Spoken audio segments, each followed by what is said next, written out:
Welcome to the game of wealth. We have 140 crore Indians who are contenders, but 3.5 crores are eliminated before the game even starts. Yup, around 3% of Indians survive on less than $2.15 or 180 rupees a day. Are you ready to play?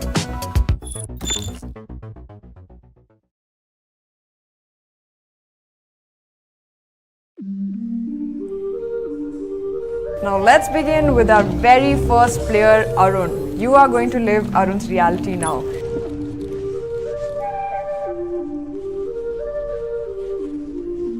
You're a 30-year-old man from Meghalaya. You've only studied till class 12 and don't possess any hard skills and represent a majority of Indian workers who migrate to the cities for work. You have a wife and 2 kids to take care of. You live for your family, but this also puts you at a big disadvantage in this game because you have a total of 4 people to take care of now. And you lack 2 important abilities to level up. No hard skills and no experience. But you still got to do something to survive, right? You need to take care of these 2 kids, and farming in Meghalaya isn't getting you enough. You're barely surviving, so you ask someone you know for help. Your friend suggests he has a friend in Bangalore who can get you a job. So desperate to make ends meet for your children, you leave everything you've ever known, travel 3,000 kilometers all the way to Bangalore.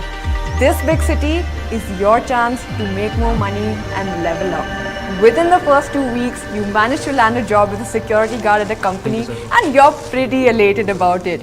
It pays you 533 rupees a day, 16,000 a month, 1.92 lakh a year. Nearly double of what you were making back home and also a little above the minimum wage for unskilled workers in Bangalore, which is around 15,000. Now, how do you survive? What's your day-to-day like? You work 12 hours a day, 7 days a week. If your colleague falls sick sometimes, it can go up to 24 hours or 36 hours shifts non-stop. Wait, what about your sleep and your health? You say, do I have a choice? Also, you prefer sitting at the company office because at least there's light here, there's AC here. Your home, let's say you're home. So you couldn't afford an apartment, so you got a PG which is few kilometers away. The rent though is abysmally high. It's 5,500 rupees per month, nearly 35% of your income.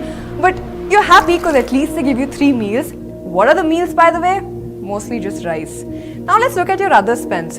What about the remaining 11,500? Where does that go? Well, 9,000 needs to be sent back home every month for the kids and wife survival. So you're left with just 1,500 rupees per month. You keep 500 to 600 rupees for emergency, and remaining you spend on samosas. You really like samosas, so you buy them every now and then. Your basic needs are covered, but life is more than just survival, right? What about savings? What about entertainment? You know, at this level, these are luxuries. But wait, you do spend 350 rupees on the internet every month. Facebook is your favorite app and you watch comedy videos on it when you're bored. Wait, what about healthcare though? What if you fall sick? You have no plan or no answer. One health calamity can wipe you out. Any surprise cost could be catastrophic. If and when this emergency arises, you might have to borrow from employer or friends, joining the 62% of Indians trapped in cycles of debt. You know the scary truth? Arun represents the majority of India. In fact, he represents 90% of Indians who earn less than 25,000 rupees per month. Arun, do you have any goals, any aspirations? Do you want a house? Well, you hope it's all going to get better and in 3 years you can go back home and start a clothing business. You have no idea how you'll pull this off, but it's just a dream you have. This is going to be your big shot of leveling up. But with 16,000 a month and less than 500 rupees in savings, access to almost no resources, will you be able to make it? At this point, I'm a little too invested. I want you to make it. I want you to have a shot at this opportunity, shot at a better life. But how? Can you pick up some skills? I discussed some ideas with you, but you're tired from these 24-hour shifts, and at the end of the day, all you want to do is just to go back to your PG, get one good night's sleep, and maybe eat a samosa. This is what the reality of many people that you might see around you feels like. You know, this makes me think, We hear so many lectures about wealth not being a zero-sum game, how to create wealth. But at this level, there is no such thing as wealth. You are just playing in pure survival mode, just getting by. This is the reality of level 1, and most will stay stuck here and never make it to the next level.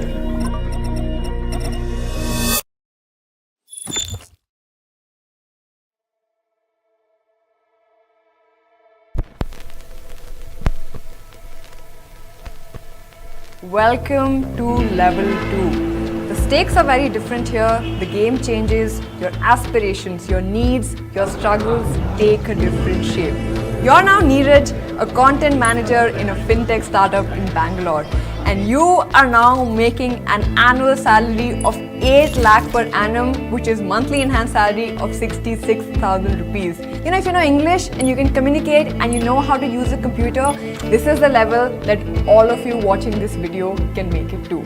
This level is a little tricky though, because you now fall in the tax zone and 10% of everything you make needs to go to the tax man. But this is not a big problem, and in fact, unlike Arun, your daily job now does not require you to work grueling 24 hours and deplete your health. In fact, you only need to work 5 days a week. There are a few days when you would have to pull an all-nighter for an important work project, but that's rare. Okay, now the most important part, your house. You can now afford a 1 BHK house to rent, but you have friends at your workplace and you decide that it's better to live with them. You find a good 3 BHK near your office which has a monthly rent of 48,000. That's about 16,000 per person. Remember, that was Arun's whole month salary for a family of 4. You get this house, but it has a deposit of 2 lakh. This makes the game a little complicated for you to play, but thankfully, you have savings from your previous job as your lifeline. So you use your savings to pay this one-time expense and move into this house. Your housing is sorted and your budget is now down to 50,000 rupees.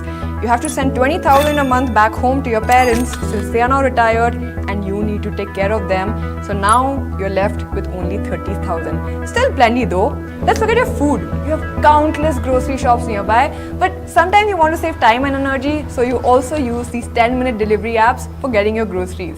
Your monthly grocery expenses are 5,000 rupees. You're able to afford meals beyond rice and dal, and you also have access to luxuries like a house help. You and your flatmates use this and get a house help for 12,000 per month, which will cost you around 4,000. Now, it's a little bit of a stretch, but you're fine with it because it gives you the luxury of another scarce resource, that is time. Time to upskill, time to figure out how you can move to the next level. Let's have a further deeper look into your daily expenses. For going and coming back from the office, you take an auto that costs you around 100 bucks daily, that puts your monthly transport expense at 2,600 rupees. Now, there are also some small but necessary expenses like phone bill, Wi-Fi, electricity and rent for this bed you sleep on. Combined, these expenses are also 2,600 rupees per month. Now, after all of these expenses, you're left with just a little over 15,000 rupees. This puts you in a tight spot because you still have to invest. You do want to go out with your friends, indulge in entertainment, and most importantly, you also need to fulfill your dreams of buying a house for your parents, a car, and also traveling across India. Oh, it doesn't end here. There's another hurdle. You also need to get married, for which you're definitely not prepared right now, but the pressure from parents has started and it's crumbling you. You're worried you need to start saving more. So you choose to prepare for the future and start a monthly SIP of 5,000 in mutual funds. For fitness, you just play football every week, binge watch shows and films on your favorite OTT platforms with the cheapest plan, and whenever you feel like treating yourself, you buy these game skins. You also really enjoy gaming. Now, these are all the small luxuries of life that you enjoy, and there's one more thing you've taken an interest in lately. You're part of the new age Indian men who loves to look after their skin and are willing to spend a little money on face washes, creams, moisturizers and toners. Now, you can't go super fancy, but you're still able to spend 1,000 rupees per month on this. You're part of India too, which is a category of Indians who are not really rich but have enough money to spend on stuff like entertainment, beauty and online apps. Now combining all of this, you're spending 9,849 rupees on investments, entertainment and taking care of yourself. That's about 14.9% of your income. This is actually quite a lot, and now you're left with a little over 5,000 rupees. compared to Arun, you're still in a pretty good situation because you're actually saving a chunk of your money.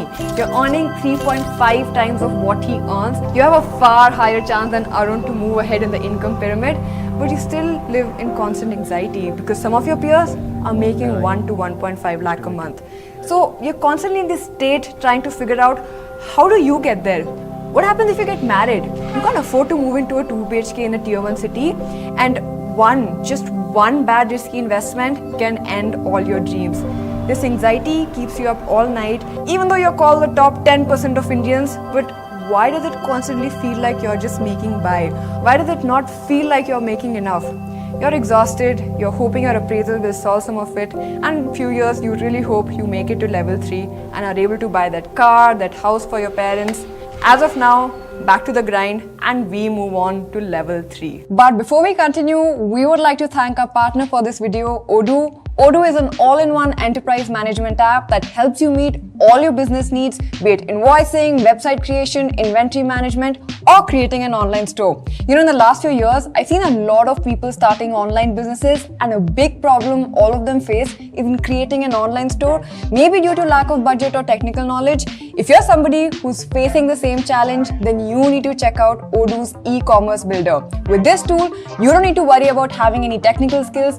All you need to do is pick your objective and business type for your online store, choose the color palette or build one from your logo, add in the pages and features, and lastly, pick one of the 3 themes, and you can start with customizing your online store by simply dragging and dropping blocks. To add in your products, just click on new and then product, then add in the description and price, and your product page is live. You can choose and add images of the product and description to add more flavor to your online store.